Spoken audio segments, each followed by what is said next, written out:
Welcome, bienvenidos everyone. I'm Daniel Turner-Lloveras. I am the president and co-founder of SaludConTech, as well as a founding member of the Latino Coalition Against COVID-19. Thank you for taking the time out of your busy day to join us. We have one of my personal favorite speakers speaking today. If you ever tried to Google digital health equity, this is the name that's going to pop up. It's going to be at the top of your screen, and it's going to be at the top of your screen for a reason. He's an associate professor in the School of Social Welfare at UC Berkeley and Department of Psychiatry and Behavioral Sciences at UCSF. And that is You Can Stay Forever, as everyone knows. Dr. Aguilera also directs the Digital Health Equity and Access Lab, DHEAL, and the Latinx Center of Excellence in Behavioral Health. I could go on and on about his bio, but I would prefer instead that you hear what he has to say, as I am personally interested in learning more about digital health equity and look forward to his talk. A little housekeeping, there is a chat. Feel free to introduce yourself, let us know your name, where you're from, share your story. Right next to that, there's a button called the Q&A. If you place your questions in there, we will be able to show them on the screen, and I may reach out to you and invite you on stage to ask it yourself, just to make this feel a little bit more as if we're all together in the same room. But without further ado, Dr. Aguilera, the mic is yours. Thank you so much. Thanks so much for having me, and thank you all for sticking around. The strong survive. You've made it almost at the end. So what I'm going to do, we've had a lot of great talks, and I think we've had a lot of variety and a lot of kind of big picture. I'm going to dive in a little bit more into some details, show you some data, and just tell you a little bit about some of the work that we've been doing in our lab that specifically targets Latinx populations using digital health and mobile health in particular. So it's a little bit academic, but I'll try to not make it too much in the weeds. All right. So really the basis of all of my work is the realization that digital health, is making a big impact in our society. I started working in this area in around 2010 when the field was kind of just getting going. And there was a lot of promise, a lot of excitement. But over time, what we've seen is that what we think of as digital health is not designed for Latino populations, for folks from low-income backgrounds, from people that are chronically ill. Instead, when we think about digital health, what we see is getting people to optimize health, right? To run that mile a little bit faster or lose the extra couple of pounds. But from my perspective, this approach is not going to have a real impact on the public health of our country, of our society. And that's the fundamental area that I try to focus and to change who we're targeting in order to get some actual benefit. One of the things that I often tell people is if we can get somebody who already walks 7,000 steps to walk 8,000 steps or 9,000 steps, increase their step count by 2,000, that's great. But if we get somebody who's only walking 2,000 steps to increase theirs by 2,000, then we're doubling the amount of activity that they're doing. That's a much more profound impact than the first example. Another metric we can see that shows us about the access of digital health apps is that digital health apps are by and large in English. And that makes sense given that a lot of the development has been in the US and the English has kind of become somewhat of a default language globally. But when we think about that, it's default for whom? It's default for people who have resources, who are from a certain socioeconomic level. And we see other languages, for example, Spanish, are not represented as much as English. So if you're looking for an app for diabetes, for depression, for whatever condition you're wanting to get help with, or even just general health, it's going to be difficult to find that in Spanish. A paper from a couple of years back looked at digital health companies and how their products are targeting high burden and high cost conditions. And what they found is that a lot of these were using healthy volunteers They didn't enroll what we'd call high burden populations, and few measured cost and access to care. So again, really, there's not as much focus on the public health impact and addressing the burden of disease at a societal level, I'd argue, than there should be. So in my area of focus is mostly mental health as a clinical psychologist. And what we know in terms of mental health disparities is that racial and ethnic minorities are less likely to receive mental health services. And when they do, they receive lower quality of care. And I think this transfers over in a lot of ways to the digital health space as well. Folks from diverse backgrounds, from low-income backgrounds, often have challenges with digital literacy where they can engage in some core functionality of widely available applications. And one of the challenges, what my colleagues and I argue, is that if we don't include marginalized and underserved populations, what we might actually do is further entrench and broaden disparities rather than close them. When we talk about digital disparities, a lot of this is stuff that we've talked about, so I won't talk about it too much, but it's important to recognize that Latinos are more smartphone dependent compared to whites, for example. There is a lot of use of messaging apps such as WhatsApp, which I know was referred to previously. Survey in primary care about 5 years ago found that a large majority of patients from Latinx backgrounds stated an interest in using health apps, right? And even motivation to use them daily. But the recruitment and the representation of ethnic minority populations, including African American populations and Latinx folks, is very low, and there's a lack of representation. So when we look at technology adoption, I talked about the smartphone dependency, and there are relatively equal rates of smartphone ownership across various demographic groups in the US, right? But what we see is there's a big difference when we start to look at broadband access and desktop or laptop access.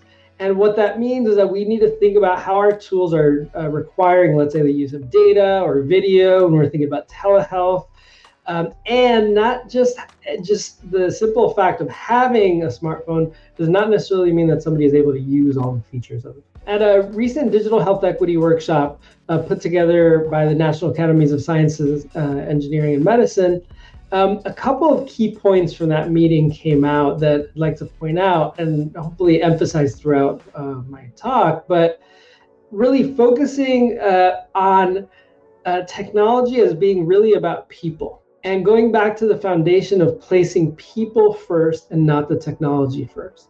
I think I've been guilty of this over time as well, but we get enamored by technology and we often forget that providing healthcare is really about relationships. It's also important to recognize, as has been brought up many times today, that community engagement is essential in designing, evaluating, and adapting interventions. So when we look at digital health apps and what targets they go after, what we see is a majority go to mental health, diabetes, different heart or circulatory system illnesses or disorders. And one of the things that makes this important is that targeting chronic illness, things that need management on a regular basis, are particularly good targets for digital health and apps. So now I've given you kind of a little bit of the big picture and the area of focus. I'm going to tell you more about our specific projects. And really the target and where I got started was as a therapist in the public sector at a primary care clinic at the General Hospital in San Francisco, treating Latinos with depression in cognitive behavioral therapy groups. And one of the things that we know about cognitive behavioral therapy, which is an efficacious treatment for depression, is that attendance is important. So the more you attend sessions, the more you improve. However, there's a relatively high dropout rate. And one of the things that's important about cognitive behavioral therapy is completing homework. So not just showing up, but actually practicing these new skills on a regular basis. But if people have a hard time engaging in the homework and engaging in coming to sessions. As you can see here, so this is a chart that represents the number of sessions that people tend to attend in these groups before kind of the intervention that I'll talk to you about.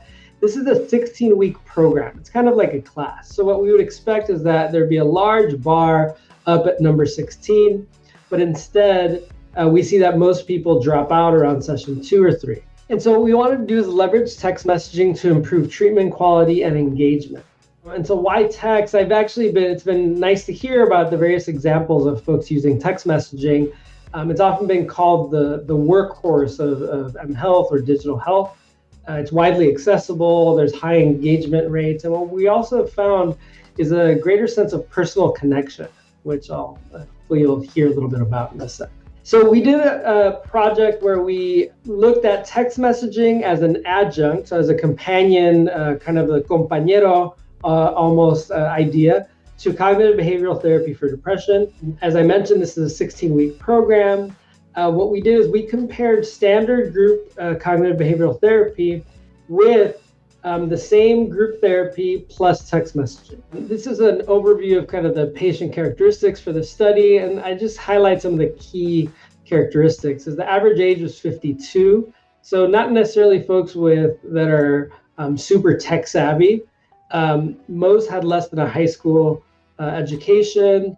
These are Spanish-speaking immigrants primarily, although most own smartphones, right? As was not surprising. But even though 94% of people own smartphones, only 74% of those had to use text messaging. So we spent some time, 5-10 minutes at a time, teaching them how to respond to messages, right? So there's some digital literacy that needs to happen as well. So the way we did kind of the homework before was ask people to track their mood on a daily basis, so circle a number every day, and then write down something else that you did that day, either related to thoughts or activities or social interactions, which is the focus of the treatment, right? And so what we did is we took that into a texting format with these components: mood monitoring text messages, theme-based texts which reinforce what we talk about in session, medication reminders, and attendance reminders. So for a mood monitoring text, this is an example, and this is the core of what we do. And so we ask people to rate their mood and respond with what they're doing or thinking. We send this randomly at a time from any time in the morning to about 9 p.m. Then we respond to a certain percentage of those messages so as not to overwhelm people, giving them some feedback related to their mood. We also send them a message at the end of the day, again, reinforcing either talking about thoughts, engaging in more activity, and having healthy relationships. We send medication reminders if people wanted them, and then a group attendance reminder the day before a session. And then when their data comes in, it gets uploaded to our system that we developed for this project, and we're still using on a couple of other projects. And what we do with this data is we then highlight some of the mood, particularly the low mood and the high mood, and start to use those as ways to teach about how we can take control of our mood. So for example, here, 6, estoy en casa, right? And then the next day, 8, estoy con una amiga. We can see the differences in mood, and we can point out the differences between being at home alone, perhaps, versus being with a friend. We can talk about the kinds of thoughts that went on when this person was engaged with that friend, etc. So it's become a really good tool to get real-time data. What we found in this study is that folks who engaged in the texting version of the program attended more sessions. So they attended 6 sessions compared to 2.5 sessions for people that did not. So there was more engagement. And even more dramatically, the time till dropout increased quite a bit. So folks who were in the texting program didn't drop out until 13, 14 weeks out of 16, so almost the end. Whereas those who weren't in the texting condition only lasted about 3 weeks before they dropped out. And this is really important because I think it's one of the ways that I think something like texting, even though these are automated messages, can be really useful in maintaining the relationship, right? So you can imagine somebody who's depressed, shows up one time, maybe twice, and then just isn't doing too well, life's happening, they stop attending, right? And they're likely never going to come back. But when folks are getting text messages on a regular basis, there's a string kind of attached, right, where the relationship continues in some way. So when somebody's feeling a little bit more motivated, they can then re-engage. And so the idea really is that we can lengthen, I mentioned before, the more sessions people attend, the better they get. If that's the case, we can help more people get better. And then now that we have this data, what we can see is we can look at the data to try to predict what's going to happen based on the data that we get. And sure enough, what we found is that folks are 32% less likely to attend session for every mood rating that they send that's lower than their baseline mood the day before session, right? So that data point is really important. And if we know that someone's less likely to show up, for example, we can outreach to them either via another text message, a call, or something that's a little bit more stepped up but targeted. We also looked at how the mood ratings lined up with PHQ-9 ratings. So PHQ-9 is a 9 questionnaire that's filled out to assess for depression. And what we found is that there is a relationship between mood ratings, average mood ratings for the past week, and PHQ-9. And this is basic, but it's important because we could possibly use these simple mood ratings to assess symptoms over time. And we could do this at a much wider scale, especially for people who have lower levels of literacy where they have a hard time reading this 9-item scale. And, we often have to sit with them and read it with them and explain it to them. We looked at various groupings of folks who participated in our interventions, and we looked at them based on the number of sessions they attended and the response rates to the messages. And we found four groups right? So one group, the red, were showing up a lot and they responded a lot to sessions. There was another group, the blue, who attended a lot of sessions, but they didn't respond as much to text. And what you can see is that's the older group, right? So age matters. And also the attendance was much higher in that group as well. So what we're gonna find when we do this type of work is that there's gonna be different groupings. The idea of market segmentation was brought up earlier. And I think that's something we really need to consider is that this is not gonna be the same experience for everyone. Some feedback during our initial development that we got, we asked some English speakers. There's a couple of Latinos, but this is a mixed group. And they said that the messages help them be self-aware, right? Help them look in the proverbial mirror. Help them stop to think about how they feel. These are all great things that we want to reinforce. And then we also asked the Spanish speakers the same question. And what you can see is that there's a little bit of a difference, right? People start talking about feeling cared for and supported, right? I don't feel alone. There are people that care about my health. And this is really important and probably not a surprise to a lot of us is that for Latinx folks, we care about relationships, right? We want to be connected to somebody else. And so even though the messages are the same in English and in Spanish, the experience is different. And so understanding the importance of relationships so much more for our community is important in terms of how we do digital health, basically. Some folks have asked about suicidality, and what we do very clearly is we tell folks that this is not direct communication with their therapist. These are automated messages. And because they're automated, we can scale a bit more, right? But they still feel a connection because it's attached to a relationship that they also have at the same time. So I think this is a good example of blending care plus technology, okay? So these are some key takeaways from the work that we've done in this area so far, is that patients who attend more stay longer. We can use this data to predict attendance. We can also approximate gold standard clinical measures, and patients like interacting with the text messages. Just after, I was going to say recently, but it's not recently because it's almost been 2 years. Just after the pandemic started, our group put together the Stay Well at Home Bienestar en Casa program, which is a texting program to help folks aid in their healthy coping during COVID-19, especially during the shelter in place, social isolation portion of it.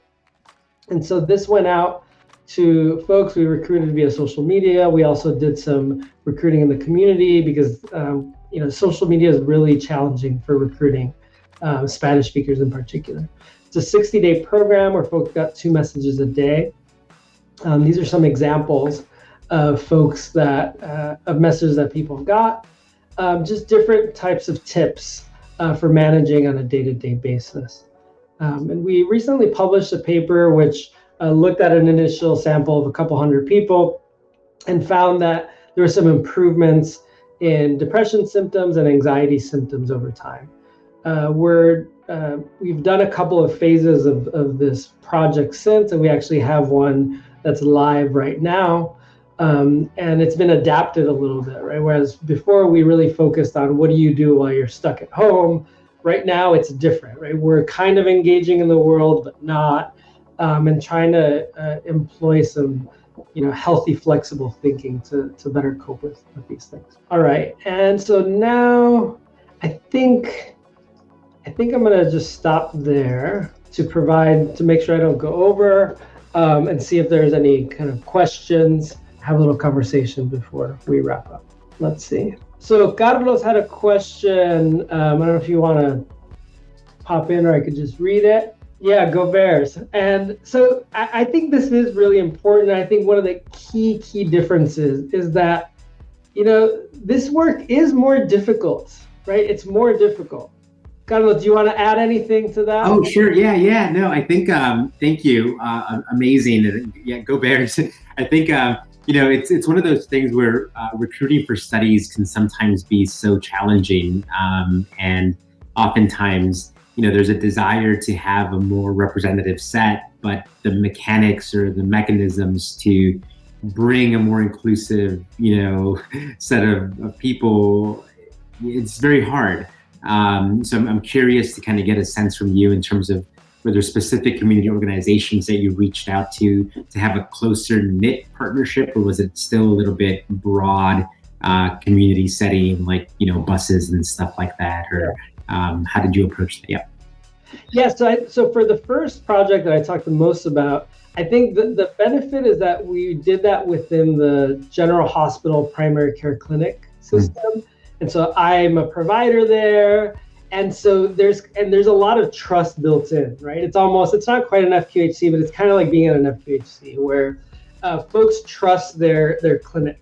They trust their providers, and they're very willing. Once you can sit with somebody, I find, if you can get FaceTime with a Spanish speaker, they're very likely to sign up, right? The challenge is to get that FaceTime, because we know that it's about trust. It's about relationships. So if you just see a sign, folks are not going to engage that way. And I think that it is definitely hard work, but it's way more impactful when we're able to do it. And so there's that trade-off, right? Unfortunately, the easier the recruitment, probably the less impact you will have in the long run. So there's definitely an inverse relationship. Great, thank you. Daniel, you're on mute, but. Oh, I said I just saw another question pop up, so I thought I'd throw it on stage. Are there particular barriers that are especially pertinent concerning digital health used by vulnerable patients? Yeah, I think that, a lot of times we hear the term the minimum viable product. And I think that that's kind of a good framework when we're thinking about this, is that we need to think about our solutions as what is the most important core element of whatever the tool is, right? What are we trying to do? And then not get too hung up with how fancy the technology is, but what are we trying to do? Distill that and have that be the core for whatever product is being developed and disseminated. And then you can build around that and maybe have other features that people that are a little bit more savvy can engage in.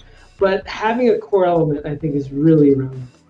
Because I think too often we get really fancy and the barrier to entry is just way too high. We need to lower the barrier to entry, and we can scaffold and build and maybe make it a little bit more difficult over time. But if the entry is too difficult, then we've lost the get. Right. What would you say should be the initial steps that a healthcare startup should take in order to make sure that there are no unintended adverse consequences of their digital health intervention. Yeah, that's a great, I think that, it's a little bit kind of repetitive in some ways, but it's the iteration, the connecting with your community, the number of times we've gotten feedback around everything that we've done has really helped us develop, our tools and really understand them. We're not as much in the game of developing a full-on product and launching it, but we're in the game of understanding how these things work, for whom they work, and I think that that's only done by engaging and by asking. Right. Would you advise healthcare startups that feel like they have a product that's ready to go to market to, if they haven't really gotten feedback from community members, if they haven't, collect survey data or collected, narrative interview sessions to where they can find out what are the pain points and the pain points that they might be assuming? Would you recommend to them that to go back to not the drawing board, but make sure that they have that data before they actually go to market, to make sure that they're not releasing a product that's really not going to be benefiting the community? Yeah, I think that, I think first you want to ground yourself in some sort of, evidence one way or another, right? I think oftentimes we can take something like cognitive behavioral therapy and turn it into something digital. At least there's some grounding there, right? And so we took something that was already kind of culturally adapted to some extent, and I think that helped. But doing interviews with folks, even if you do 5 interviews, right, that are in depth, even for half an hour, you get so much important information that can help you make some important tweaks. And then checking in once people have had experience with it, because you don't want to slice and just get experience, let's say right after they use it, because everyone's going to say it's great, it's wonderful, I'm going to recommend it to all my friends. Right? The question is, what happens a month later, 2 months later, 3 months later, et cetera, right? The experience is going to be very different. Got it. Thank you for that. It looks like we're out of time, but I wanted to thank the audience for joining us. I want to thank Dr. Adrian Aguilera for joining us as well. Are there any last thoughts, words of wisdom you'd like to share with everyone as far as for those interested in entering the digital health world to as they're moving forward through it as it's developing? Yeah, I think the most important thing is kind of to reinforce what I mentioned, is this is really difficult work. And I think that sometimes we get frustrated because it's so difficult. We know that, there are things that we know that work, and it's hard to get folks to use them or to make the connection. But I think that that's only a sign that what you're doing actually matters, right? And so hopefully, reminding ourselves of that, because there's a lot of barriers that we have to overcome, right? To try to, even if we're trying to help folks, I think it's difficult work, but because of that, I think it's needed. Thank you for that. Thank you for coming from a humble place. And I know our communities are benefiting from your work, so I appreciate your work, appreciate you being here. Thank you, and thank you to all those who are around. We're all in the same game. All right. Thank you, everybody. I think there may be one last session left. There's also the social lounge. If you see someone that you want to say hello to, feel free to go to the lounge, the button at the top. Then you just grab a seat at the table and say hello or say your goodbyes. But I will be going into the lounge for now. Thank you.